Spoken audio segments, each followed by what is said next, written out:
Good morning, everybody. So thanks for coming out this morning in the inclement weather. Hopefully the extra half hour got you a little less stress about driving, and maybe the roads will be a little bit more clean and that sort of thing. Everybody got the lesson 6 sheet today, right? Okay, perfect. I know that you didn't have this before today, but I also know that you knew that there was some reading you needed to do before you came today, because we were going to continue with Exodus, and so you knew where we left off. So hopefully you did some reading. What's that? One of those in the back of the room today, huh?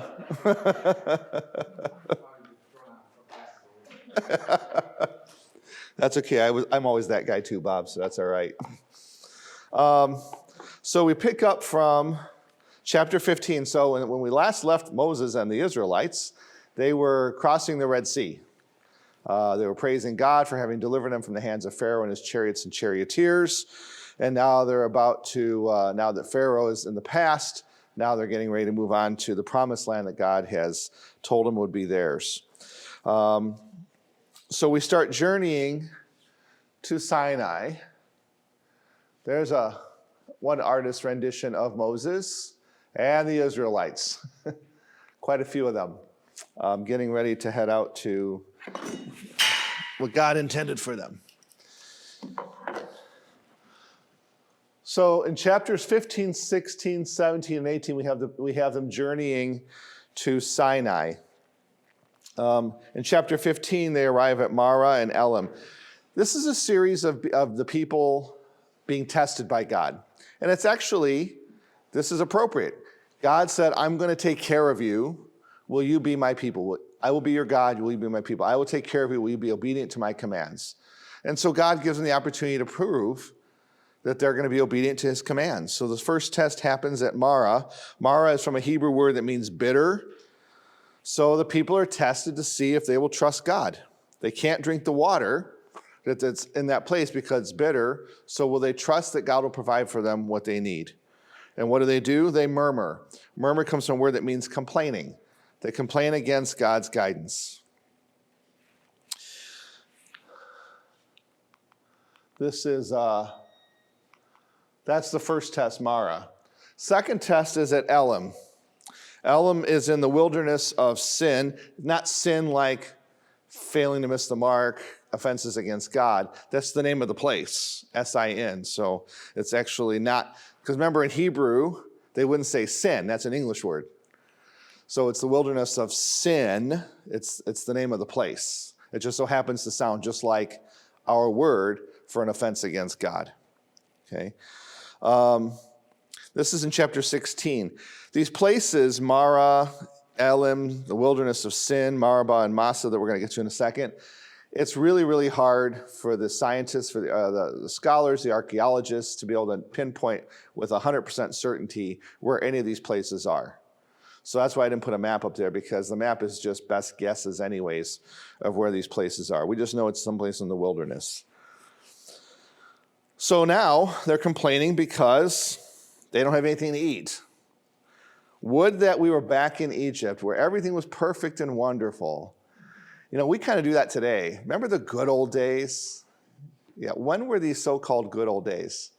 Because the good old days had their own problems too. And so we tend to say it. And those of you who have lived for a few years, you know that. There was no such thing as the good old days, or you could say they were all the good old days. It all depends on your perspective. And so remember when we were in Egypt, remember when we had everything we wanted to eat, except we were slaves. And so we probably had to scrounge for our food. But remember those days. And so they complain against God a second time. This time they complain that they don't have anything to eat. So they get this manna. Manna comes from a word that in Hebrew that means, what is it? Because they don't know what it is. They just know that when they wake up in the morning, it's all over the ground, and they have instructions that they can eat the stuff. So that's why it's called manna. And then they complain because they have nothing but manna, and so they want some meat, and so God miraculously makes quail appear. But God gives regulations. So even on this blessing of this food, he gives regulations on how you're to eat it, how much you're allowed to collect, when you're supposed to collect it, all these kinds of things. To see, will my people be obedient to my commandments? It appears to be that this is from, remember the JEPD, the Yahwist, Elohist, Priestly, Deuteronomic, the four sources, or the Torah? This appears to be from the priestly source. Remember, most likely some of this priestly stuff was being put back into the text after, well, hi. Being put back into the text after the return from exile. But it does have some things that are from the Yahwist tradition, and they know it's because of some of the languages, some of the words that are used in the Hebrew. But there's these rules. And then that's the three tests. This is Moses and the Israelites collecting manna off the ground. The scholars say that it was something like coriander seed, and that you could mill it and you can make it into a flour and make it into bread. So that's what this manna probably was. And then here's Moses. Well, you can't see it real well. The staff striking the rock. So that way they can get water from the rock. I personally have never seen water come from rock just when you hit it, but I'm guessing God can do that. Meribah is where this happens, and it's Hebrew for quarrel. So there's a word in there that's in Hebrew that means quarrels. It's where people quarreled against God. And it's where people tested God. They asked that question, is God with us or not? Is he going to prove himself to us, or are we out here on our own? And the other word, masa, comes from the Hebrew word that means to test. So they put God to the test. Remember I said God has every right to put them to the test to see if they're going to be obedient or not? Here they think they have the right to put God to the test. Give us water or else.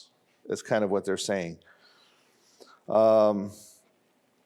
Likely, so if you look at the nation of Israel, Mediterranean Sea, Lebanon, Jordan, you've got Jerusalem about here, and everything is pretty much between Jerusalem and Tel Aviv, right there. All of this down here is desert. It's called the Negev. And it's pretty much all just desert. There's hardly any even settlements or anything in the Negev. But there is one called Kadesh, and the best guess is that Massa is this place called Kadesh. But notice what God has done. He's given them bread from heaven and water from the rock. And those are important phrases. We hear those even in our worship today. You have given them bread from heaven, having all sweetness within it. When we say it at every benediction. Or the giving us water from the rock, and water from the rock. We even have that in our hymns. So we still have those phrases recalling these miracles of Meribah and Massa. And then there's the battle with Amalek. So if you see the word Amalekites, what does that mean? It means the people of Amalek. So just like the Israelites are the descendants of Israel, Jacob, so are the Amalekites the descendants of a guy named Amalek. So these are people who are going to battle with the Israelites. And see what happens in this battle. When Moses has his staff and he raises his staff up, the battle goes well for them. If his arms get tired and it starts to fall, the battle goes poorly for them. God tells him, raise up your staff and the battle will go well. So he starts to do this, but his arms get tired. So his arms start coming down. What happens? The Amalekites get the better of the battle. So two assistants hold up his arms, one under each arm, to keep his arms up in the air so the battle will go well for the Israelites and they will win the battle. Notice, he doesn't say, okay, my arms are tired, gives it to them and says, you hold it up, because that's not what God commanded. God commanded Moses to do it. So them holding their arms up in the air isn't going to do any good. It's got to be him holding his hands up in the air, holding up that rod, that staff. Okay? That they can help him do it, though. By the way, there's a continuation of that in our Mass. The priest does this. People don't do this. The priest does this. Because the priest is the one who's supposed to do there. He's the one leading, as Moses led that day in the battle. So that's one of the reasons why we don't do this. The Hebrews win the battle. Moses needs the help. Then in chapter 18, he meets with Jethro, or is it Reuel, or is it Horab? He's got different names depending on which book and which verses you're reading.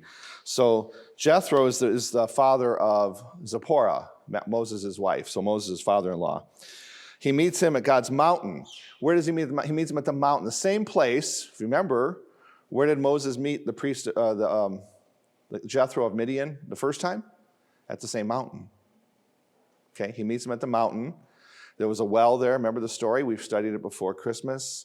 There was the well there, and they're watering the flocks, and he comes along and helps them, and that's where he meets Jethro, at the base of Mount Sinai, just like he's meeting him again now at the base of Mount Sinai. Just for your reference, Jethro is here and in chapter 4. Reuel is in chapter 2. So if you go back to Exodus chapter 2, you see Reuel instead of Jethro. And in the book of Judges, he's referred to as Horab, Horab. So that's all the same guy, the father-in-law of Moses. Jethro also recognizes that God's hand is at work in Moses and the Israelites. And so he praises God. He's not an Israelite. He's not a descendant of Abraham, Isaac, and Jacob. But he recognizes that the God of Abraham, Isaac, and Jacob, the God that Moses says he's talking to and that seems to be acting in favor of Moses and the Israelites, must be the real God. He is all-powerful. And so Jethro kind of acknowledges that. Jethro also, being a good father-in-law, offering his good advice to his son-in-law,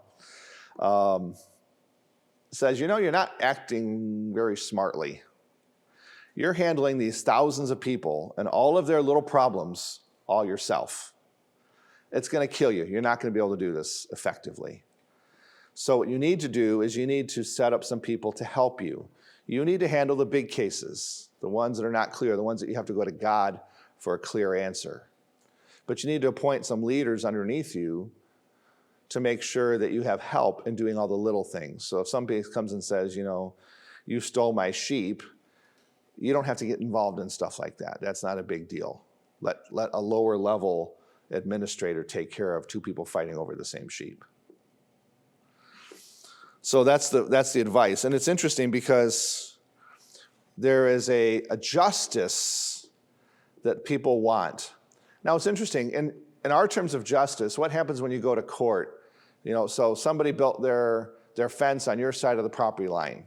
So you take them to court because you want them to move their fence. What is the judge supposed to do in our culture? Decide impartially. So take personalities, take circumstances of living, take all that stuff out of it and just look at where's the property line, where's the fence at, you're right, you're wrong, okay? That's not their sense of justice. That's a very Western sense of justice. Their sense of justice is who's being oppressed here? Who's being put upon here? Who's being persecuted here? We're gonna decide in favor of that person. So it's a very interesting sense of justice. It's the kind of justice that God has. God doesn't say, I'm going to take personalities out of it, I'm going to take all the circumstances out of it, because that's not real justice. That may be legal justice in our Western culture. But what he's actually saying is, considering all the facts, who's the one being oppressed? Who's the one that needs my mercy more? Why is there a preferential option for the poor? Because they're legally more entitled to it? No. Because they're being oppressed. They're being put upon. They're more difficult. They're more in need of God's mercy and his justice.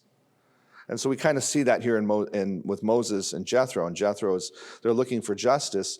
Justice is siding with the innocent. Justice is siding with the oppressed. It's not impartial or blind. Okay? That's 15, 16, 17, and 18 in a nutshell.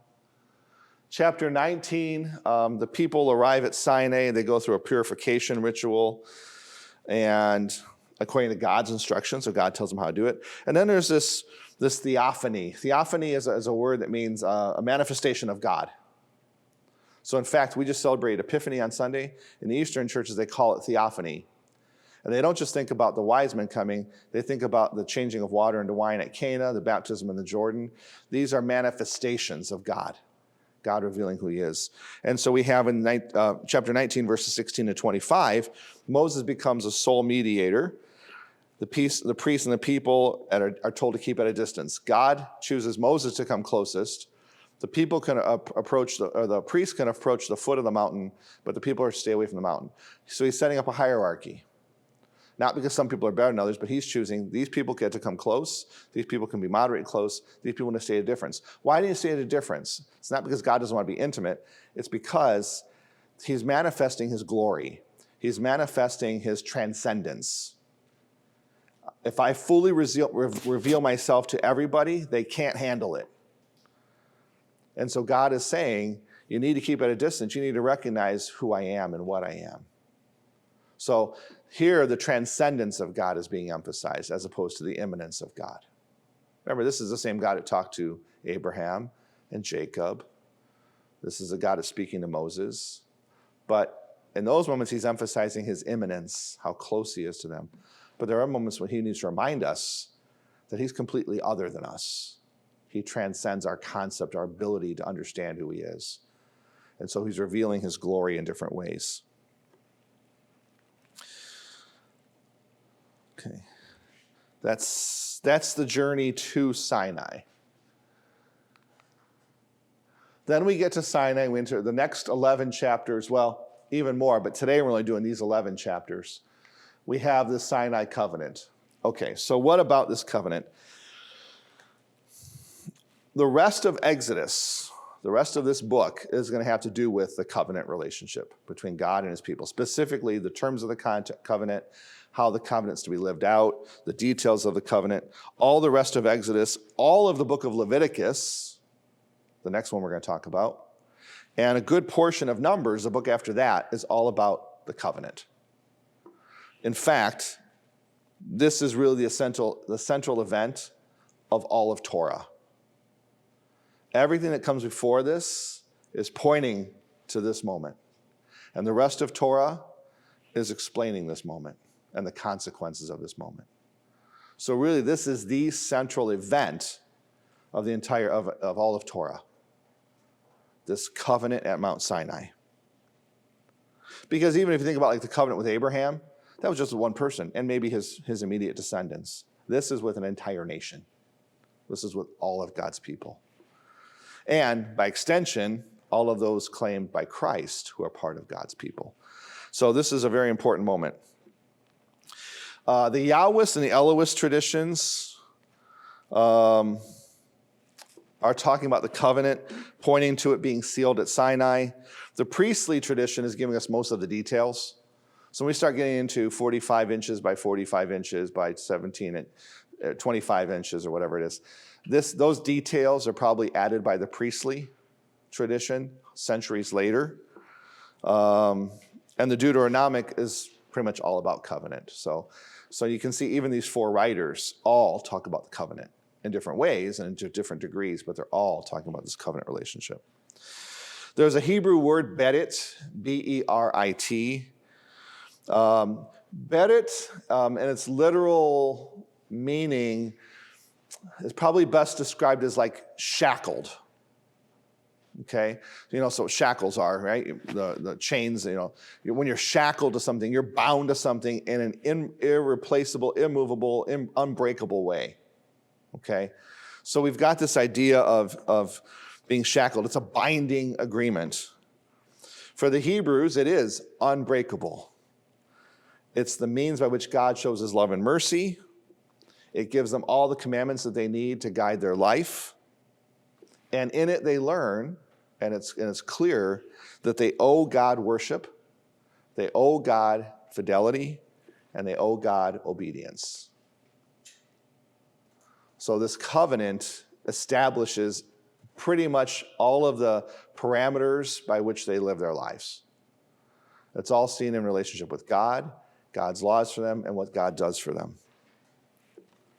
When you look at the form of the covenant, when you look at the actual layout of how it's formed, the structure of the document itself, the structure of the text, these are the major sections of the structure of a covenant.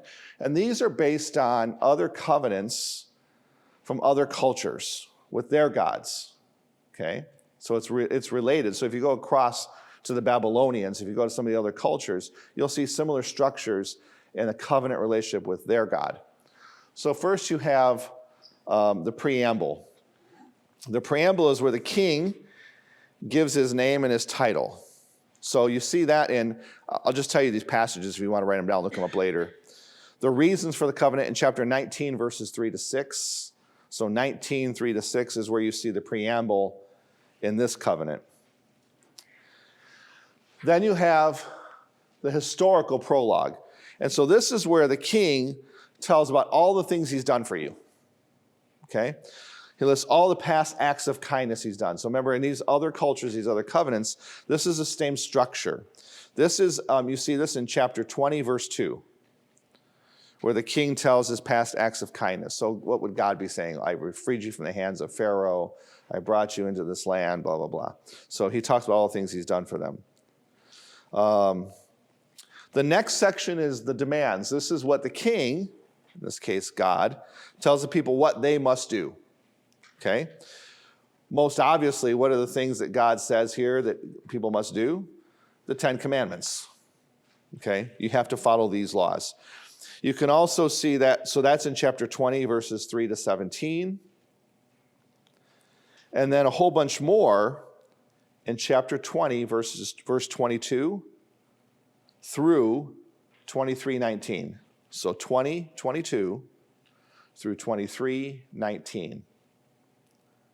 This is where you see God saying, this is what I expect you to do in this covenant.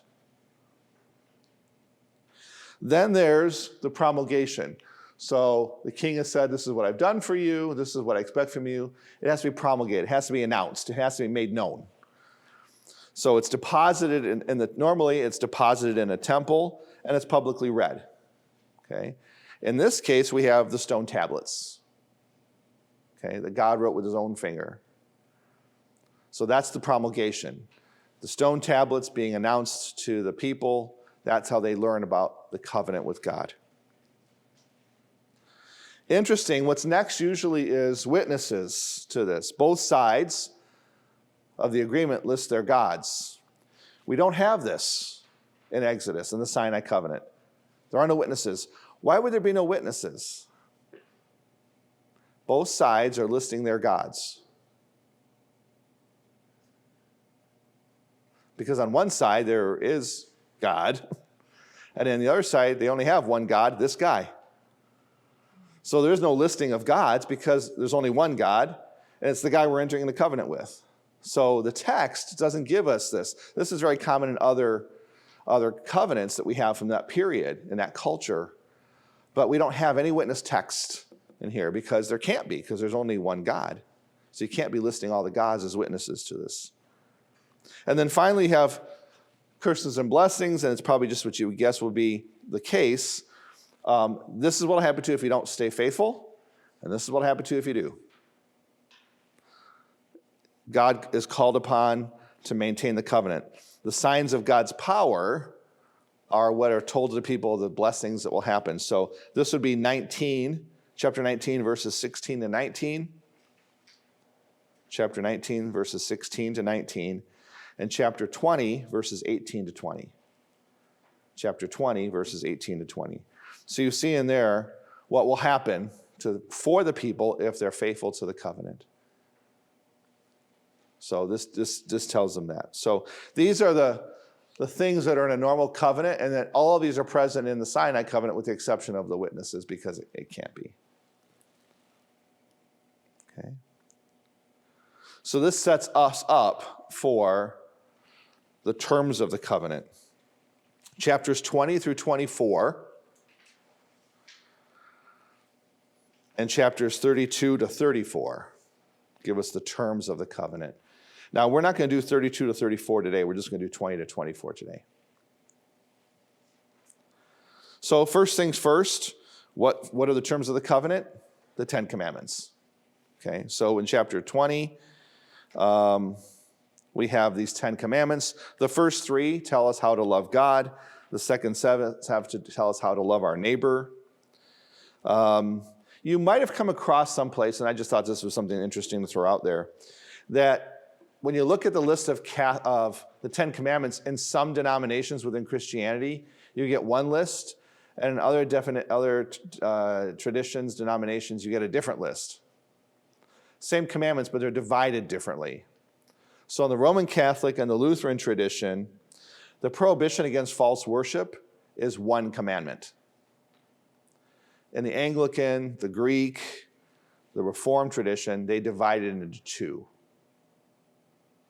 So depending on whose list you're reading, you might sometimes see that what we call the first commandment in the Catholic tradition broken into two parts. First commandment, second commandment, and some of those other traditions. But in the Catholic tradition and the Lutheran tradition, they follow our tradition, we call it all the first commandment. Where did we make up the 9th one? And the 10th one is the covet. So for us, 9 and 10 are two different commandments. You shall not covet your neighbor's spouse. You shall not covet your neighbor's goods. Those other traditions, they combine that into one. You shall not covet your neighbor's spouse or goods. So it's the same 10. It's just how they're dividing them out. I guess somebody could have come up with a list of 11, but that would have been weird.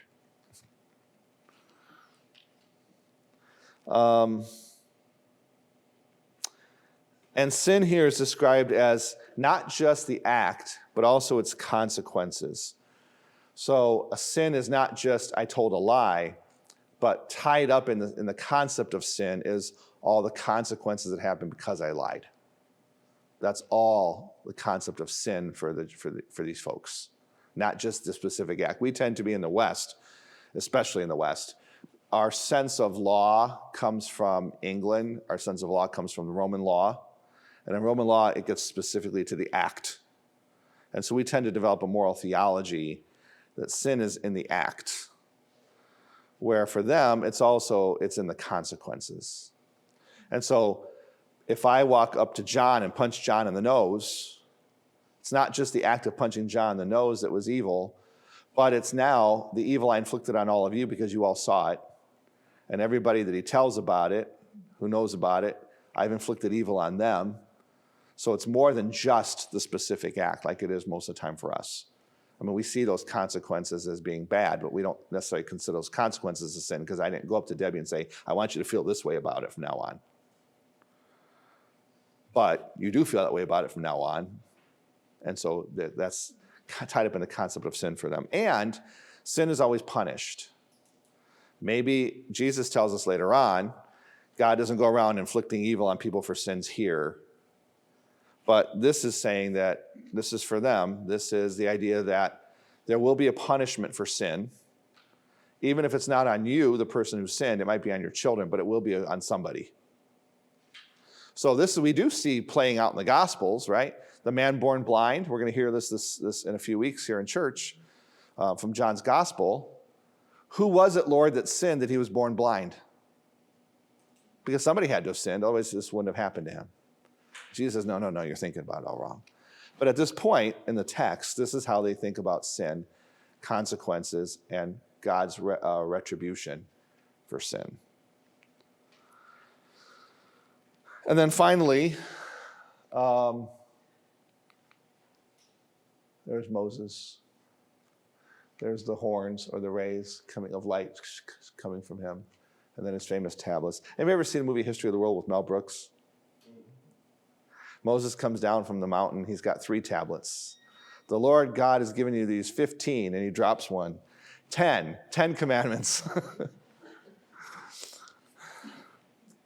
So Moses is the only mediator now.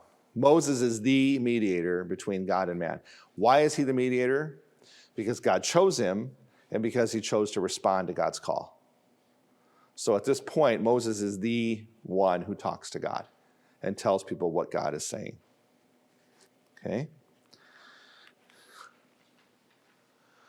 Chapters 21, 22, and 23 are giving us some of the codification, if you will, some of the specific laws, some of the ways of judging according to the covenant.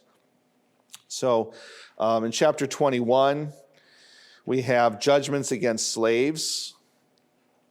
When they use the word slaves here, they really mean indentured servants. They're not talking about ethnic slavery. Okay? People would voluntarily sometimes sell themselves into indentured servitude. I owe Sue a whole bunch of money. I have no way of paying it off, and so I offer myself in servitude to her until I pay off the debt. Okay? Sometimes they would even stay on because they became part of the family. as indentured servants. And they would stay on because they've got 3 hots and a cot, and they're not going to worry about those kinds of things. And so they just stay in the person's service. So we're not talking about like the ethnic slavery of the African Americans in our country, before emancipation and stuff. We're not talking about that, where they were treated as property and stuff. These are people who were treated as people, but people who owed me service to pay off a debt or something. So slavery here, and even in St. Paul in Philemon, talks about how to be a good slave. He tells Onesimus how to be a good slave, because they're not talking about ethnic slavery. They're really talking, treating people as property. They're talking about indentured servitude. And so it's not seen as evil, but you should treat the person well. Judgments against capital crimes. You know who's responsible for justice in a capital crime? The person who's avenging, not the community. So if Emily finally has it with Bob and she whacks his head off, can't take it anymore, the society, the community doesn't do anything about it.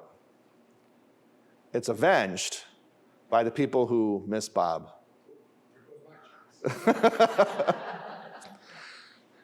So that's the kind of justice they're talking about here for capital crimes. It's justice by the avenger, not justice by the community. And judgments against injury done to somebody by a person, by an animal, or by neglect. So it talks about some of that stuff in chapter 21. Chapter 22 deals with how to bring about judgments in cases of burglary and theft. When somebody burns your field, what's the proper judgment? And deposited property. So they had some sort of way of depositing property with people. And so they would, it talks about how to bring about justice in those areas. The next 2 sections of chapter 22 are talking about social laws and religious laws. That continues into chapter 23. This is where you get, by the way, the 3 most important high holy days in the Jewish community. Hanukkah is not one of their major feasts. It's not. It's a nice remembrance. Oh, there was a miracle God did. It's kind of like we would say, we remember the miracle at Fatima, where the sun, grew large and grew small, got close, went far away, changed colors in the sky and all that. And then the dry, everybody got dry who had been rained down all day. Do we call that one of our high holy days? Do we make that a holy day of obligation or anything like that? No. It's a good miracle to remember how God acted. That's how they see Hanukkah. The high holy days are Passover, the New Year, the Feast of Booths, the Pentecost event, 50 days after Passover. Those are those 3 high holy days. So those are listed there in chapter 23 and tells you when to keep them and all that stuff. And then finally, at the end of 23, the blessings that come to you if you keep this covenant. So again, remember we talked about how the blessings and curses? Here's the blessings. God will be present if his people obey them. He will provide them protection, food and drink, health. He will fight for them against their enemies, and he will give them a promised land. So the blessings of the covenant are enumerated in chapter 23. I don't know if I put it up there. No, I didn't. Okay, chapter 24, there's not much in there, but they ratify the covenant. So the covenant is read, that's promulgated, and the people say yes. That's chapter 24. The people say, everything you just said, yeah, we're going to do all that. Everything that God wants to give us, bring it on, God, we want it. Everything he wants us to do for him, keep his covenants, keep his holy days, we're going to do all that. Okay, so that's chapter 24. And they celebrate it 2 ways. The 2 ways we've kind of seen before with these other covenant agreements, right? First, there's a meal. There's a banquet to celebrate the covenant. And then there's a blood ritual, sprinkling blood on the people. Okay, so we have those 2 things signifying that the people have said yes to the covenant. That's chapter 24. Okay. Chapters 25 through 31, and then again 35 to 40, talk about ritual laws with regards to the Ark of the Covenant, the meeting tent, who's going to be the priest, how do they become priests, what do they wear, all that kind of ritual stuff. okay? We're not going to do 35 to 40 today, but we are going to talk about 25 to 31. So first of all, there's the use of the word tabernacle. Tabernaculum in Latin comes from a Hebrew word that literally means dwelling, although sometimes people will translate it as tent. Now here's the big difference. So where is the dwelling of God? It's in a tent. In fact, later on when David wants to build the temple, here I am living in a palace and God is still living in a tent, okay? The difference between using the word tent and using the word dwelling, tent focuses on the structure. Doesn't imply anything else other than a temporary movable structure. The dwelling isn't focusing on the building, it's now focusing on the fact that it's a place where somebody lives. And not just anybody, somebody, the Lord.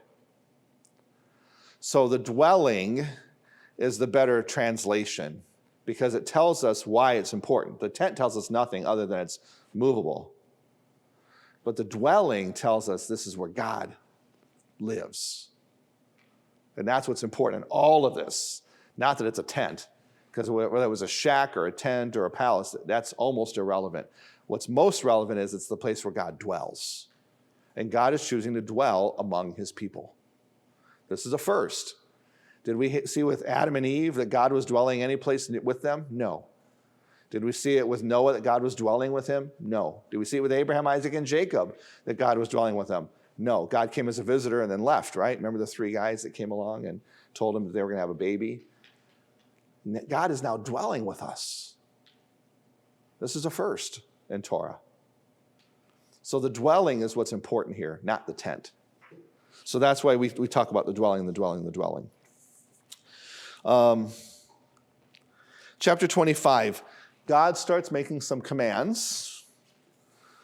He tells the people he starts giving instruction on what he wants his dwelling to look like. He says it should be made from the things offered by the people.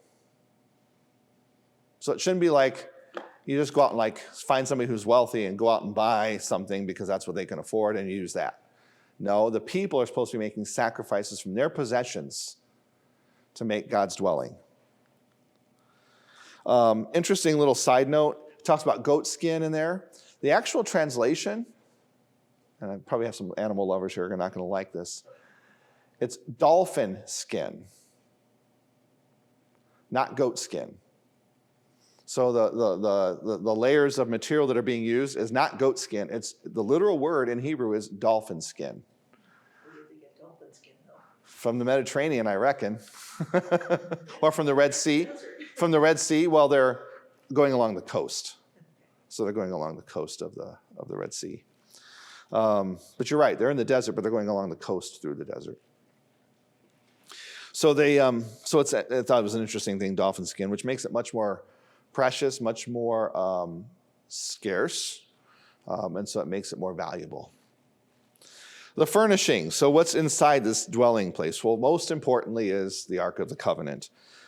45 inches long by 27 tall, 27 wide. They give it to you in cubits. That's the translation into English to inches.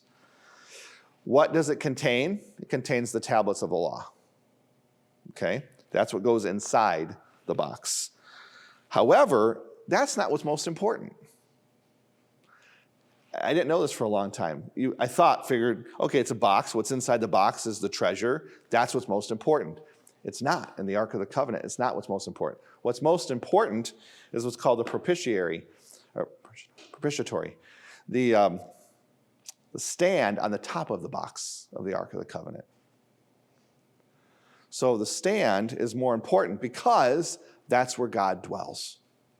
It's almost like you can imagine God is sitting on top of the box. And that's where God is. God's not in the box. God's sitting on top of the box.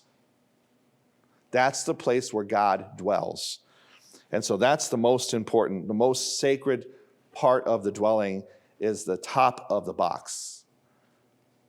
And I'll show you a picture in a minute of what the Ark of the Covenant looked like. Why is that important where God dwells? Because that's where God meets us. He meets us there. That's where he meets Moses. That's where he interacts. There's a table that's outside that area, right in front of it, and on the table there's bread and wine. There's 12 loaves of bread. Why 12? For the 12 tribes of Israel. And there's wine. And then moving beyond outside of that, there's the lampstand, which we would call the menorah. That's what they call it. And it has 7 branches on it. Okay?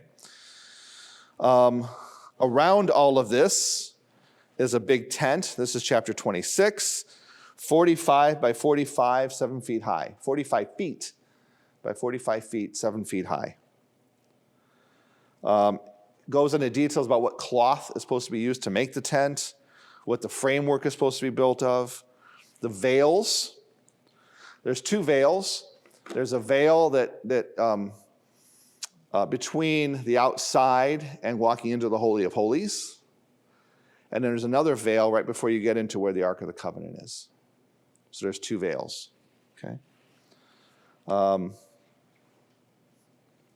When I was a kid, many of you probably have the same experience. I remember the tabernacle at our parish and a lot of churches had 2 veils. There was a veil on the outside and a veil on the inside, reminding us of the 2 veils of God's dwelling when he dwelt in the tent. I think I've got a picture here now. There's the chapter 27 talks about the altar where sacrifices are offered. Interesting thing, the altar is made out of wood. Does that sound strange? The altar is where you burn sacrifices. So if you're going to burn the sacrifice on a wooden altar, what's likely to happen? The altar is going to burn too.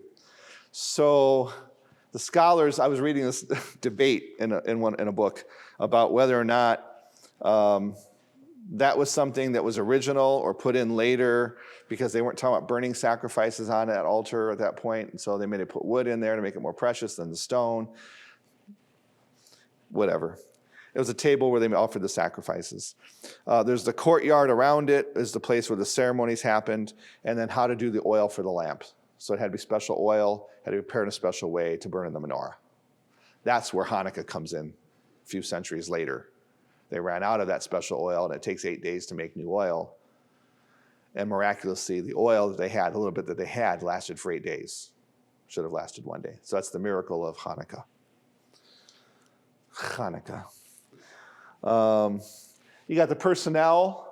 Who's going to be doing all these things in the temple? This is chapter 28. What vestments they put on. Interestingly enough, it's a very different attitude for priests then and priests now.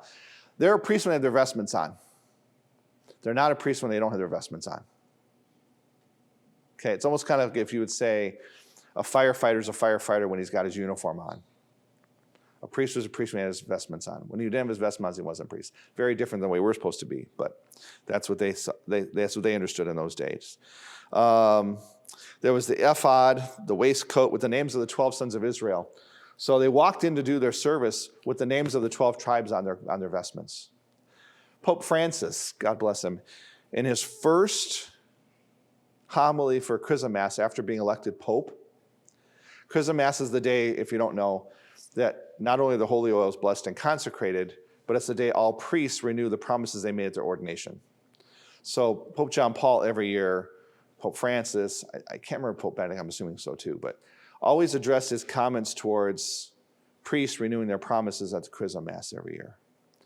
And Pope Francis, in his very first one, said, remember when you go to the altar to offer the sacrifice, remember those ancient priests and that other religion that wore the names of their people when they walked in there, because they were bringing the people with their names, bringing the people into the altar to offer sacrifice.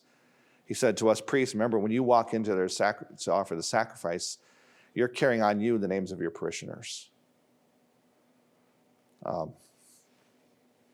That was I can go into a whole other story about that, but so this was, they carried the names of the 12 tribes of Israel. They had a breastpiece that had 12 stones on it, representing the 12 tribes of Israel. And they had a pouch that had in it fancy Hebrew names, the Urim and the Thummim. Remember, whenever you hear a word that ends in I-M in Hebrew, it means plural. So the Urim and the Thummim were for casting lots. So a lot of times decisions were made. They didn't call on the Holy Spirit because they didn't know there was a Holy Spirit. So what they would do is they would cast lots and ask God to decide for them by whatever way the lots came up. And so the Urim and Thummim were the things that they carried in a pouch when they needed God's intervention and they wanted to ask God an answer to a question. Ordination in chapter 29, they were consecrated. There was two parts of the consecration rite: sacrificing an animal and cereal offerings, so animal and cereal offerings, and then an investiture with the robes of office. They use the word consecrated. Consecrated literally means to make sacred. What does sacred mean? Something set apart for God. So they were consecrated.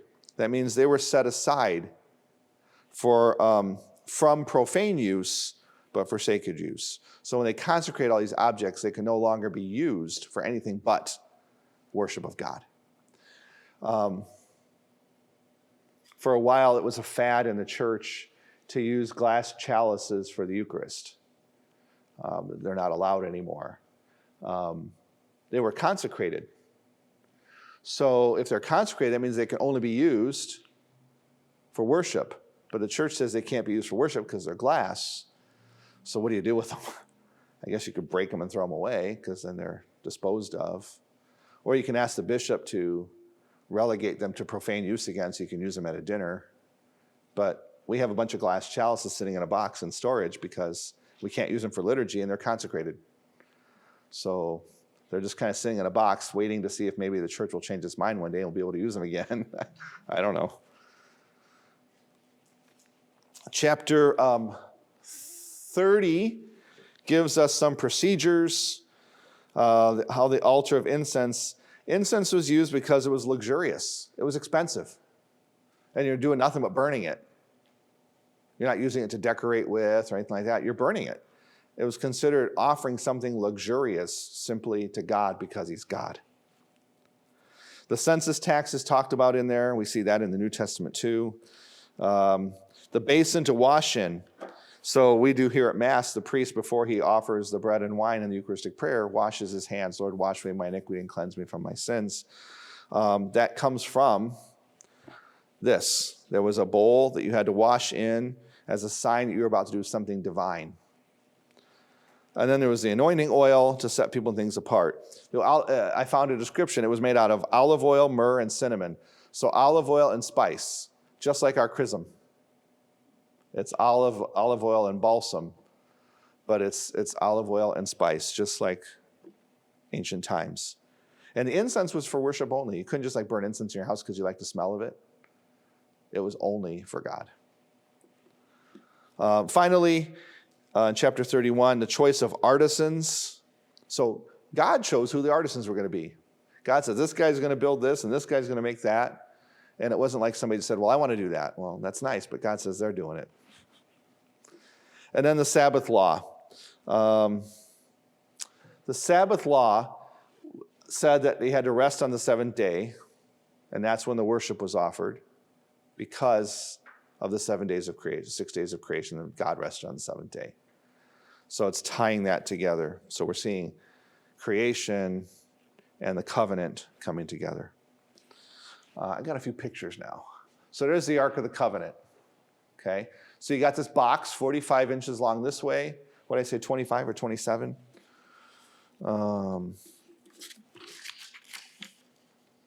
27. 27 tall, 27 across this way. So 27 by 27 by 45. Those are the poles for use for carrying it. Those are prescribed by a certain kind of wood and certain length. This is the propitiatory up on top here.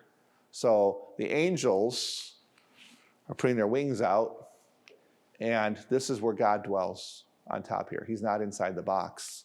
That's where the tablets go of the Ten Commandments, but the God dwells here, right on top of that. Okay. There's Moses and Aaron. Aaron's dressed in the priestly vestments here. So he's got that breastplate with the 12 stones on it. And they're praying before the Ark of the Covenant. here's a model of what that dwelling looked like. So here's the actual tent, okay? Back in here, the back part of it, so there's a veil here, and there's a veil inside that comes up floor to ceiling here, okay? So there's two veils. The Holy of Holies is where the Ark of the Covenant is. The holy place where the menorah, the table with the bread and wine, and the incense is in this part. So think of this building as divided in two. Back half, Holy of Holies, front half is where these things are. The menorah, the bread and wine, and the incense. Here's the bronze laver, the washing bowl. So they wash here before they go inside. Out here is where the sacrifices are offered, the animal and cereal sacrifices. So later on, just by the way, when the temple is built, it follows the same pattern. So the building, instead of a tent now, it's a building, and it's got a front half and a back half. The back half is the Holy of Holies, the front half is the holy place. This is called the court of the, in the temple, this is called the court of the, what do they call it? I don't remember what it's called, but only the Jewish men could be in this area. Then they've got a bigger area around it that's called the court of the Gentiles, where other people can be in there, women can be in there, the Gentiles can be in there. And that's where Jesus turns over the tables in the temple. It's not inside the building here. It's not even out here. It's in the court of the Gentiles. Okay. So the temple kind of follows later on that Solomon builds, it follows the same basic pattern. So last thing I want to say about this, I'm sorry. This is the priest being set aside, ordained, if you will, for service. So he's wearing the white robe, the linen robe. He's wearing the waistcoat that's underneath the blue thing. The blue thing is another vestment. Then there's the breastplate. He's got the turban that he's going to wear on his head. Those are all prescribed in when God talks about what the priest is supposed to wear. So the question I think that needs to be answered, especially by I think those of us in modern times, is why is all this so important? Why 5 or 6 chapters on how big to make the Ark of the Covenant, what kind of linens to use, what kind of materials to use for the tent, what kind of this, what kind of that? Why so much of all of that? Remember what's happening here. A nation is being established. Remember we had a family established already. Abraham, Isaac, Jacob, Joseph, the 12. That was establishing a family. But now God's establishing a nation. And so what's the difference? What do nations have? Nations have a history. They have traditions. They have a king. They have a God. They have a place of worship, usually called a temple. So if this is what nations have, God is establishing his nation. So he's making sure they have all of these things. So they have a God now. How do we know we have a God? He defeated Pharaoh. Okay? They have a law now. That's the covenant. They have a leader now. Not a king, but they have a leader, Moses. They have a temple. Not a permanent structure, but a tent, but it's a temple nonetheless. It's a place where you go to worship. And they have a temple. It's not just some guy sat around one day and said, this is what a temple should be. This is a temple that God said, this is what a temple should be. So they have all these things that make them a nation now, and it's all by God's will. It's all by God's plan. He defeated Pharaoh. He established Moses. He gave the law. He told them how to build the temple. So he's establishing a nation. And I don't mean nation just in like a political entity within boundaries, although it's part of it, but a nation, a people. He's establishing a people that will be his people, and he will be their God. So it's not just a family who will be his people, it's a whole nation. And later on, we'll see that there's ways for other people to become part of that nation as well, not just by birth from Abraham. Okay? So, Bob. What's the most credible source or whatever that says where the Ark of the Covenant happened?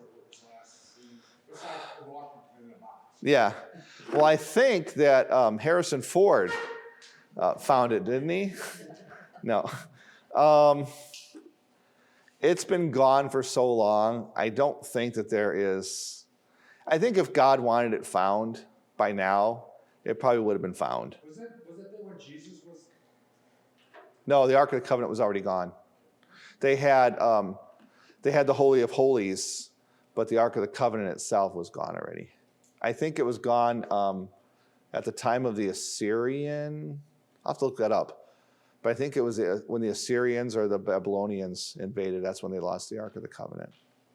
So that's hundreds of years before Jesus and hundreds of years after this.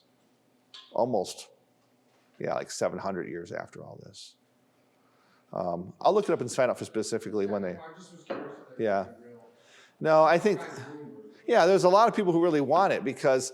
And think about why would somebody really have a good reason? I mean, there's archaeological reasons just because of scientific curiosity. There's people who want to exploit it and use it to make money off of it or something. But I mean, what would be a good reason to want it? Because this was a place where God dwelt. And it's a reminder to us of God's presence and action in the world, the sacrament of God. And so I think there's some good reasons to want to know if we have it, where it is, that sort of thing, as a way of feeling a connection with God in a different way. So I think it's good and it's natural to want to know that, but I think that it'd be sad if we really knew which one it is, because I bet it would be exploited or something. And who would get it? Does it go to the Vatican? Probably not.